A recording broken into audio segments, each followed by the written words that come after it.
हर 12 वर्षों में आयोजित होने वाला कुंभ मेला श्रद्धा और भक्ति का महासंगम अपनी दिव्यता के लिए प्रसिद्ध है। यहाँ साधु संतों की भीड़ में नागा साधुओं की उपस्थिति सबसे रहस्यमयी मानी जाती है। इस बार के कुंभ में एक गूढ़ नागा साध्वी की तपस्विनी छवि ने सभी का ध्यान आकर्षित किया। कुंभ मेले का 10वां दिन था। चारों ओर भजन कीर्तन, गंगा स्नान और साधु संतों की चहल पहल थी। लाखों श्रद्धालु अपनी मनोकामनाओं की पूर्ति के लिए यहाँ आए थे। उन्हीं में से एक थी शिवानी, जो अपने खोए हुए 4 वर्षीय बेटे गोपाल को ढूंढने के लिए मेले में पहुंची थी। शिवानी का चेहरा चिंता से भरा हुआ था। उसने हर कोने में अपने बेटे को तलाशा, लेकिन कहीं कोई सुराग नहीं मिला। उसके हृदय में पीड़ा और आंखों में आंसू थे। तभी एक वृद्धा ने उसे बताया, तू क्यों नहीं नागा साध्वी माँ के पास जाती? वो यहाँ चमत्कारिक शक्ति के लिए जानी जाती है। हो सकता है वो तेरी मदद कर सके। शिवानी ने नागा साध्वी के अखाड़े का रुख किया। वह जैसे जैसे उनके पास पहुंचती, उसकी धड़कनें तेज हो जाती। नागा साध्वी, जिनका नाम महादेवी तपस्विनी था, ध्यानमग्न बैठी थी। उनका शरीर भस्म से लेपित था, जटाएं विशाल थी और उनकी आंखों में दिव्यता झलकती थी। शिवानी ने कांपती आवाज में कहा, माँ, मैंने अपना बेटा खो दिया है, कृपया मेरी मदद कीजिए। महादेवी ने अपनी आंखें खोली और शिवानी की ओर गहराई से देखा। उनकी दृष्टि मानो शिवानी के मन का सारा दर्द पड़ चुकी थी। महादेवी तपस्विनी ने शिवानी से पूछा, तेरा बेटा कहाँ खोया था और तूने आखिरी बार उसे कहाँ देखा? शिवानी ने कहा, माँ, वह मेले के दक्षिणी छोर पर खेलते खेलते गायब हो गया। मैं उसे पिछले 3 दिनों से ढूंढ रही हूँ। महादेवी ने कुछ क्षण ध्यान किया और फिर शिवानी से कहा, तुझे उत्तर दिशा में जाना होगा। वहाँ एक पुराना वट वृक्ष है।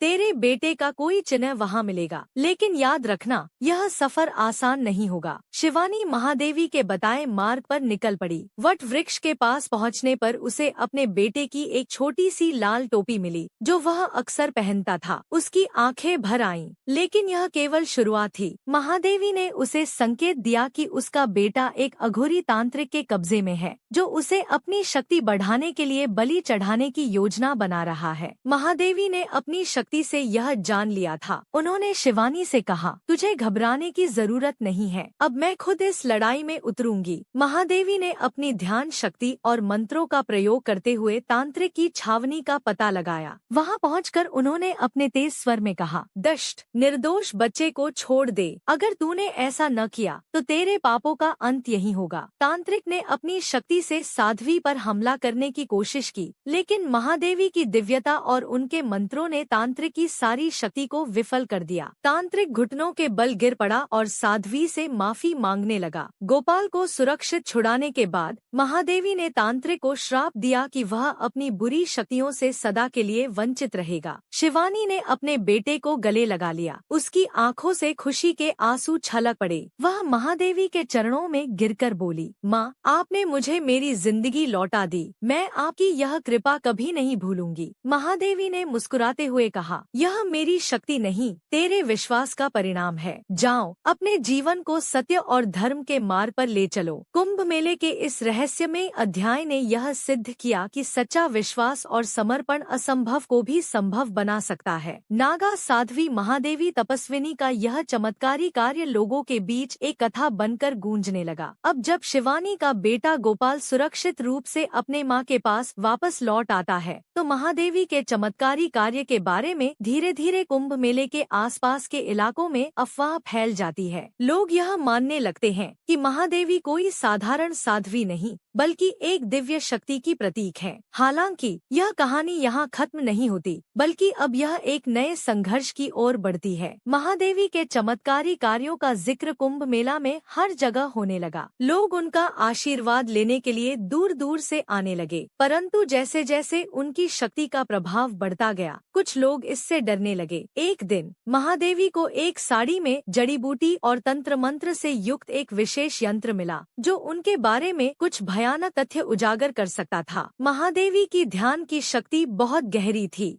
और यह उन्हें उन चीजों को समझने में मदद करती थी जो आम इंसान की पहुंच से बाहर होती थी। एक दिन महादेवी ने यह महसूस किया कि उनका यह चमत्कारी कार्य और आशीर्वाद कहीं न कहीं किसी खुफिया योजना का हिस्सा बन रहे थे। उन्होंने यह समझ लिया कि कुछ लोग उनके खिलाफ षड्यंत्र रच रहे हैं, खासकर कुछ तांत्रिक और कुछ सरकारी अधिकारी। महादेवी ने इस रहस्यमय यंत्र के बारे में अधिक जानकारी इकट्ठा की और उसे कुंभ मेले में हुए हत्याओं और अवैध गतिविधियों से जोड़ा। यह यंत्र, जिसे शक्ति चक्र कहा जाता था, दरअसल लोगों के मानसिक नियंत्रण और भूत प्रेत से जुड़ी शक्तियों को जगाने के लिए तैयार किया गया था। महादेवी ने जैसे ही इसका खुलासा किया, पुलिस और कुछ तंत्रिकों के गिरोह ने उसकी तलाश शुरू कर दी। वे यह जानने की कोशिश कर रहे थे कि महादेवी के पास इस यंत्र का क्या उद्देश्य है और क्या वह इसका इस्तेमाल किसी को नुकसान पहुंचाने के लिए कर रही थी। कुछ दिनों बाद पुलिस ने महादेवी को गिरफ्तार करने की योजना बनाई। एक दिन जब महादेवी कुंभ मेले में अपनी साधना में रथी, अचानक पुलिस की एक टीम ने उन्हें घेर लिया। वे जानते थे कि महादेवी के पास बहुत सी शक्तियां हैं, इसलिए उन्होंने अपनी पूरी ताकत लगा दी थी। लेकिन महादेवी ने कोई प्रतिरोध नहीं किया। वह शांत, दृढ़ और निर्विकार रही। पुलिस ने उन्हें गिरफ्तार कर लिया और उनके खिलाफ झूठे आरोप लगाते हुए जेल भेज दिया। कुंभ मेले के आसपास के लोग बहुत घबराए हुए थे। यह एक चमत्कारी साध्वी थी जो बिना किसी इच्छा के दूसरों की मदद करती थी, लेकिन अब पुलिस ने उन्हें जेल में बंद कर दिया था। महादेवी को उस कड़ी और अंधेरी कोठरी में डाल दिया गया जहां से निकलने का कोई रास्ता नहीं था। जेल में महादेवी की स्थिति बहुत कठिन थी, लेकिन उनका मन और आत्मा बिल्कुल शांत थी। उन्होंने अपने अंदर की शक्ति को फिर से जागृत किया और ध्यान में लग गयीं। जब पुलिस और जेल के कर्मचारियों ने उनकी स्थिति देखी तो वे चौंक गए। महादेवी ने अपनी शक्ति से पूरी जेल को एक नए प्रकार के चमत्कार से हिला दिया। उनकी आंखों से आ रही दिव्य आभा और मनमोहक ध्वनियों ने जेल में मौजूद सभी लोगों को मंत्रमुग्ध कर दिया। एक रात जब जेल में पूर्ण अंधेरा था, महादेवी ने अपनी तपस्विनी शक्ति का इस्तेमाल करते हुए जेल की दीवारों को एक अद्भुत रोशनी से भर दिया। यह कोई साधारण रोशनी नहीं थी, बल्कि वह दिव्य आभा थी जो किसी विशेष तंत्र मंत्र से निकल रही थी। उस रोशनी से जेल के कैदियों का मन भी पवित्र हो गया। कई कैदी जो अपराधों में लिप्त थे अब अपनी गलतियों को महसूस कर रहे थे। इसके बाद महादेवी ने अपने ध्यान की शक्ति से पुलिसकर्मियों और जेल अधिकारियों को सम्मोहित कर लिया। उन्होंने उन्हें दिखाया कि उनकी झूठी गिरफ्तारियों और अंधकारमय दुनिया में कोई भला नहीं होने वाला। एक एक करके महादेवी ने सभी अधिकारियों को उनके पापों का एहसास दिलाया और वे एक एक करके खुद को सुधारने की कसम खा रहे थे। महादेवी की शक्ति और उनके चमत्कारों के बाद जेल में उपस्थित सभी लोग उनके सामने आकर नतमस्तक हो गए। उनके मन से सारे डर और संदेह समाप्त हो गए थे। यह घटना पूरी जेल में एक महान बदलाव लेकर आई। अंत में महादेवी ने अपने चमत्कारों और शक्तियों से केवल जेल को नहीं, बल्कि उसके भीतर रहने वाले हर एक व्यक्ति को पवित्र किया। जब पुलिस अधिकारियों ने देखा कि यह साध्वी कोई साधारण इंसान नहीं,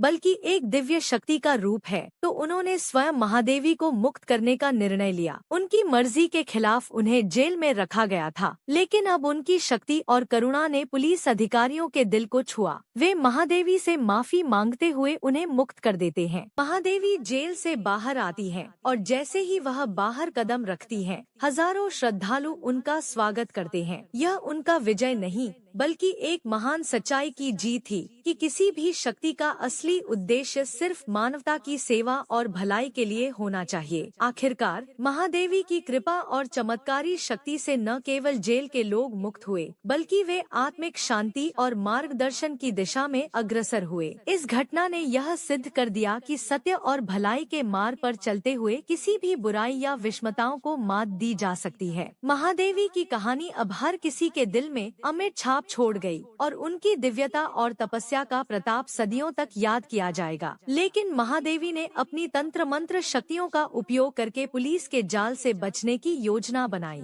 उन्होंने एक विशेष तंत्र मंत्र के माध्यम से पुलिस के मुखबिरों को भ्रमित कर दिया और खुद को बचा लिया।